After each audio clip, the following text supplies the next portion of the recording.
ഇന്നെന്താ ജേക്കബ് നേരത്തെ? എന്താ ഞാൻ നേരത്തെ വന്നത് അസൗകര്യായോ? എന്തു പറ്റി? ഇന്ന് മൂഡ് ശരിയല്ലല്ലോ. മാധവൻ എന്തിനാ ഇവിടെ വന്നത്? അതാണോ കാര്യം? നമ്മുടെ എസ്റ്റേറ്റ് നമ്പർ 2 ലയത്തിലെ 15 വീടുകൾക്ക് എന്തോ മെയിൻ്റനൻസ് വർക്ക് ഉണ്ടെന്ന് പറഞ്ഞില്ലേ? അതിന് വന്ന തൊഴിലാളികളുമായി ഒരു കൂലിത്തർക്കം. ജേക്കബ് ഇവിടെ ഉണ്ടെങ്കിൽ പെട്ടെന്ന് സെറ്റിൽ ചെയ്യാന്ന് പറഞ്ഞ് കയറിയതാ.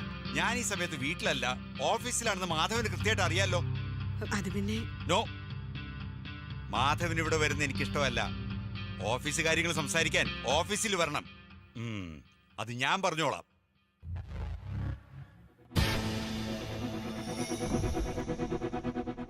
ഞാനിത് പ്രതീക്ഷിച്ചിരുന്നു ജേക്കബ്. ആനി ദൈവത്തിന് പ്രിയപ്പെട്ടവളായിരുന്നു. അവളുടെ കണ്ണീരിന് നീ മറുപടി പറയേണ്ട ഒരു ദിവസം വരുമെന്ന്. എനിക്ക് സച്ചുവിനെ മനസ്സിലാക്കാൻ കഴിഞ്ഞില്ല. എന്റെ തെറ്റുകൾ അവനെ ഒരുപാട് സങ്കടപ്പെടുത്തിയിട്ടുണ്ട് ഫാദർ. തെറ്റുകൾ സ്വയം തിരിച്ചറിയുന്നതാണ് ജേക്കബ് ഏറ്റവും നല്ല പ്രായശ്ചിത്തം. ആനി നൽകേണ്ട സ്നേഹം ഇനിയുള്ള കാലം മകന് നൽകി ജേക്കബ് അവന് വേണ്ടി ജീവിക്കുക. മോന്റെ കാര്യത്തിൽ ഞാൻ ചില തീരുമാനങ്ങൾ എടുത്തിട്ടുണ്ട്. ഫാദർ പറഞ്ഞ പോലെ ശേഷിക്കുന്ന കാലം എന്റെ സച്ചുവിന് വേണ്ടി ഞാൻ ജീവിക്കും.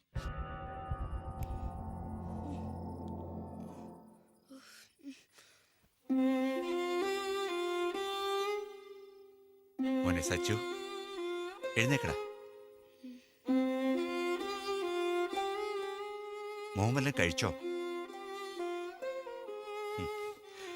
അപ്പച്ചന് തെറ്റുപറ്റി. ഇനി അപ്പച്ചൻ മോനെ വഴക്കു പറയത്തില്ല.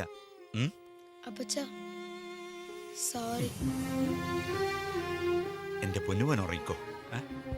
Good night. ഗുഡ് നൈറ്റ് അപ്പച്ച. ഈ അപ്പച്ചൻ മോൻ്റെ കൂടെ എപ്പോഴും ഉണ്ടാവും.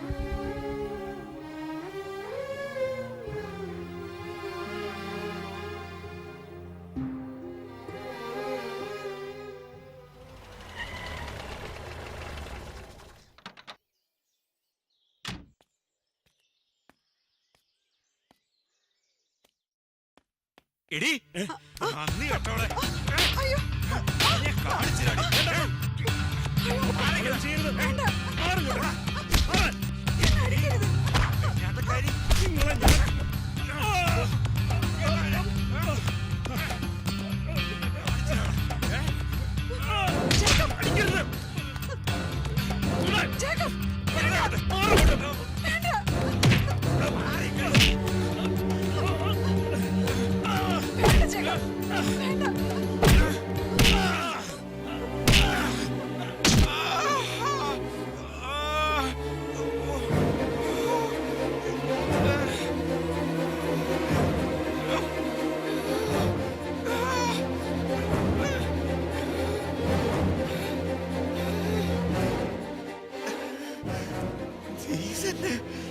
എന്നോട്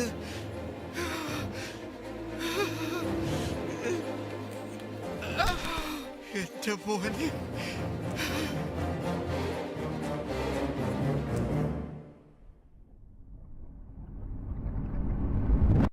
ജേക്കബിന്റെ മരണത്തെക്കുറിച്ച് അന്വേഷണമൊന്നും ഉണ്ടായില്ലേ? പേരിനൊരു അന്വേഷണം. മാധവനും മേരിയും പണം ശരിക്കും വാരിയെറിഞ്ഞു. തൊഴിലാളികൾ സംഘടിച്ചില്ലേ? മുതലാളിയുടെ മരണത്തിൽ ദുരൂഹത ഉണ്ടെന്നും പറഞ്ഞ് മാനേജർ മാധവനെ പാവപ്പെട്ട തൊഴിലാളികൾക്കൊക്കെ പേടിയായിരുന്നു. കേസ് അങ്ങനെ കെട്ടടങ്ങി. ഓക്കെ. ഫാദർ സച്ചിന് ഇങ്ങനെയൊരു അടുപ്പം വരാൻ കാരണം? അമ്മച്ചിയും അപ്പച്ചനും മരണപ്പെട്ടതിന് കാരണം മേരിയാണെന്ന് അവൻ അറിയാമായിരുന്നു. അവളോടുള്ള പക മൂലം ജേക്കബിന്റെ ശവമടക്കിന് ശേഷം അവൻ ആ വീട്ടിലേക്ക് മടങ്ങിപ്പോയിട്ടില്ല. ഞാൻ അവന് ചാപ്പലിനോട് ചേർന്നുള്ള ഒരു ചെറിയ വീട്ടിൽ അഭയം കൊടുത്തു. അപ്പോ ജേക്കബിന്റെ സ്വത്തുക്കൾ? അവിടെ മേരിയുടെ എല്ലാ കണക്കുകൂട്ടലുകളും തെറ്റി. മകന് പ്രായപൂർത്തിയാകുമ്പോ സർവ്വ സ്വത്തുക്കളുടെയും പരിപൂർണ അവകാശം സച്ചിന്റെ പേരിൽ ജേക്കബ് എഴുതി വെച്ചു. അതറിഞ്ഞതോടെ മേരി സച്ചിനെ ബംഗ്ലാവിലേക്ക് തിരിച്ചു കൊണ്ടുവരാൻ പല വിധത്തിലുള്ള ശ്രമങ്ങളും നടത്തി. ഒടുവിൽ അവനിലെ കൗമാരക്കാരനെ വശീകരിക്കാൻ മേരി സിസിലിയെ നിയോഗിച്ചു. ചാപ്പലിനടുത്തുള്ള പുരയിലേക്ക് സിസിലി പലപ്പോഴും വരാൻ തുടങ്ങി. ഞാനും സച്ചിനും അവളെ ശകാരിച്ചു മടക്കി അയക്കാൻ ശ്രമിച്ചു. ഒടുവിൽ ഞാൻ പേടിച്ചതുപോലെ തന്നെ സംഭവിച്ചു. സച്ചിനിലെ പുരുഷനെ അവൾ ഉണർത്തി, ഒപ്പം അവനിലെ മാനസിക രോഗിയെയും.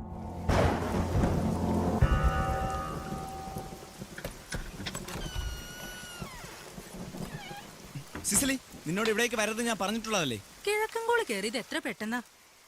പെയ്യോന്ന് ആരെങ്കിലും വിചാരിച്ചോ? ഇനി അഥവാ അങ്ങനെ സംഭവിച്ചാ തന്നെ രാത്രി നനഞ്ഞു കുളിച്ചൊരു പെണ്ണ് വീട്ടിൽ കയറി വന്ന ഏതെങ്കിലും ആൺകുട്ടികൾ ഇങ്ങനെ കോപിക്കോ?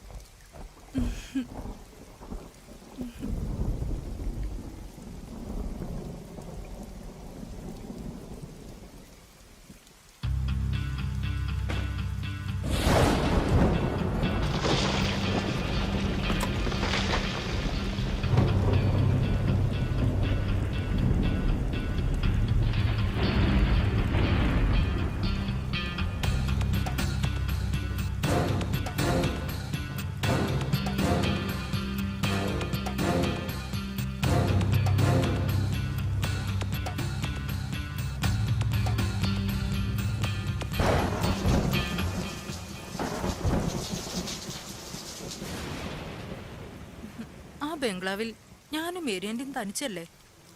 ഈ വാശിയൊക്കെ കളഞ്ഞ് നിനക്ക് അങ്ങോട്ട് വന്നൂടെ?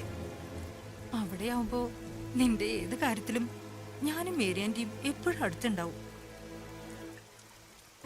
നീ ഒരു ദിവസം ചാവും. അറിയാം, അതെനിക്ക് നന്നായിട്ട് അറിയാം. മേരിയാന്റി പാവാടാ.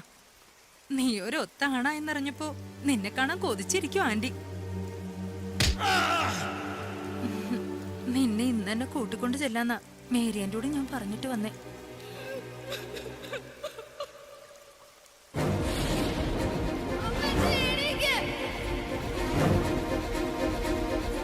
നമുക്ക് പോവാം സച്ചിൻ ആന്റിയുടെ അടുത്തേക്ക്. എന്നെ കൊണ്ടുപോകാൻ വന്നാണല്ലേ? അതും എന്റെ അപ്പച്ചനും അമ്മച്ചയും കൊന്നവളുടെ അടുത്തേക്ക് സമ്മതിക്കില്ല. ഈ ജന്മം ഞാൻ അതിന് സമ്മതിക്കില്ല. ഡീ,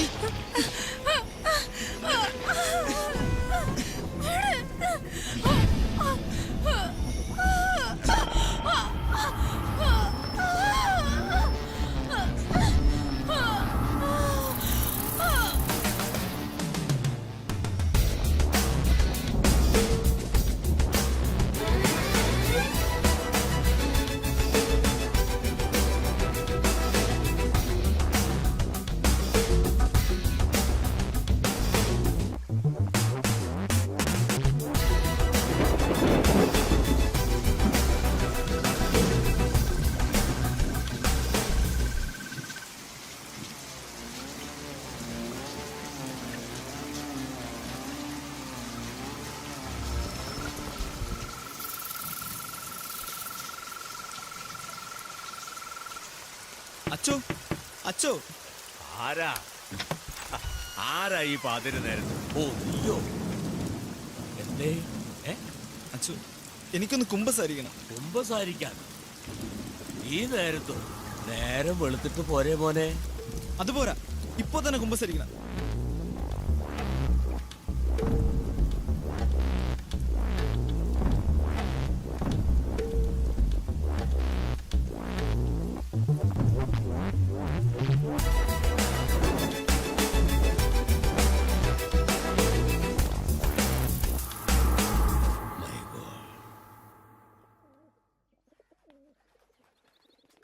സ്കീസോഫീനിയ, സെക്ഷുവൽ ഇൻട്രാക്ഷൻ ശേഷം ഇണയെ കൊല്ലുന്ന അപൂർവമായ ഒരു മനോരോഗം. വായിച്ചിട്ടുണ്ട്. സെക്ഷൽ ഇന്ററാക്ഷൻ ശേഷം ഇണയെ കൊന്നു തിന്നുന്ന ഒരിനം ചിലന്തിയെക്കുറിച്ച്. മനഃശാസ്ത്രത്തിന്റെ ഏത് തലത്തിലാണ് സച്ചിനെ ഉൾപ്പെടുത്തേണ്ടതെന്ന് എനിക്ക് നിശ്ചയമില്ല. പക്ഷെ ഒരു കാര്യം, സിസിലിയുടെ കൊലപാതകത്തിലൂടെ അവൻ ആ ജോലിയിൽ കൂടുതൽ കരുത്തനും സമർത്ഥനുമായി തീർന്നിരിക്കണം. അപ്പോ നമ്മൾ ഊഹിച്ചതിനും അപ്പുറത്തായിരിക്കും കാര്യം. കുറെ നാളുകളായി അവനെ കുറിച്ച് എന്റെ മനസ്സിങ്ങനെ ആശങ്കപ്പെടുന്നു. എന്റെ ഇത്തരം ആശങ്കകൾ പലപ്പോഴും യാഥാർത്ഥ്യമാകാറുണ്ട്. ഒരു ഘട്ടം കഴിഞ്ഞാൽ ഇത്തരക്കാർ സ്വന്തം ശരീരത്തിൻ്റെയും മനസ്സിൻ്റെയും നിയന്ത്രണം നഷ്ടപ്പെട്ട് മൂന്നാമത് ഒരു ശക്തിയുടെ നിയന്ത്രണത്തിൽ ആകുമെന്ന് കേട്ടിട്ടുണ്ട്. ഓ ജീസസ്, നിസ്സഹായരായ പെൺകുട്ടികൾ അവന്റെ വലയിലാണെന്നറിയുമ്പോൾ ശിവരാമ, മനസ്സിന് വല്ലാത്തൊരു ഭീതി തോന്നുന്നു. ഫാദറെ അവൻ അന്വേഷിച്ച ഇടങ്ങളെല്ലാം ഞാനും അന്വേഷിച്ചു. പക്ഷേ ബംഗളൂരിലെയും ചെന്നൈയിലെയും വില്ലാക്കളിൽ ആളെത്തിയിട്ട് മാസങ്ങൾ കഴിഞ്ഞു. നിങ്ങൾ വിചാരിക്കുന്ന പോലെ അത്ര എളുപ്പമല്ല അവനെ കണ്ടുപിടിക്കാൻ. ആരാലും ശ്രദ്ധിക്കപ്പെടാത്ത ഒരു സ്ഥലത്ത്, ആർക്കും ഒരു സംശയത്തിനും ഇടവരുത്താത്ത ഒരിടത്ത് അവൻ അവന്റെ വല വിരിച്ച് കാത്തിരിക്കുന്നുണ്ടാകും. അവന്റെ ജീവിതം പോലെ അവന്റെ വഴികളും ദുരൂഹതകൾ നിറഞ്ഞതാണ്. ബട്ട് എവിടെ ആയാലും അവനെ ഞാൻ കണ്ടെത്തും father. God bless you. Thanks father.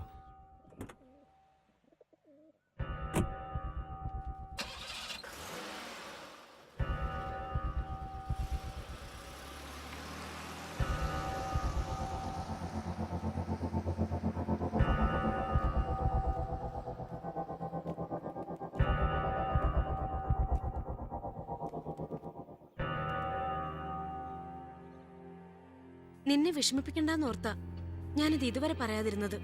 സാഗറെ, അവൾക്ക് സൗഹൃദം പണത്തോടാ. ഹിമയെ വീണ്ടും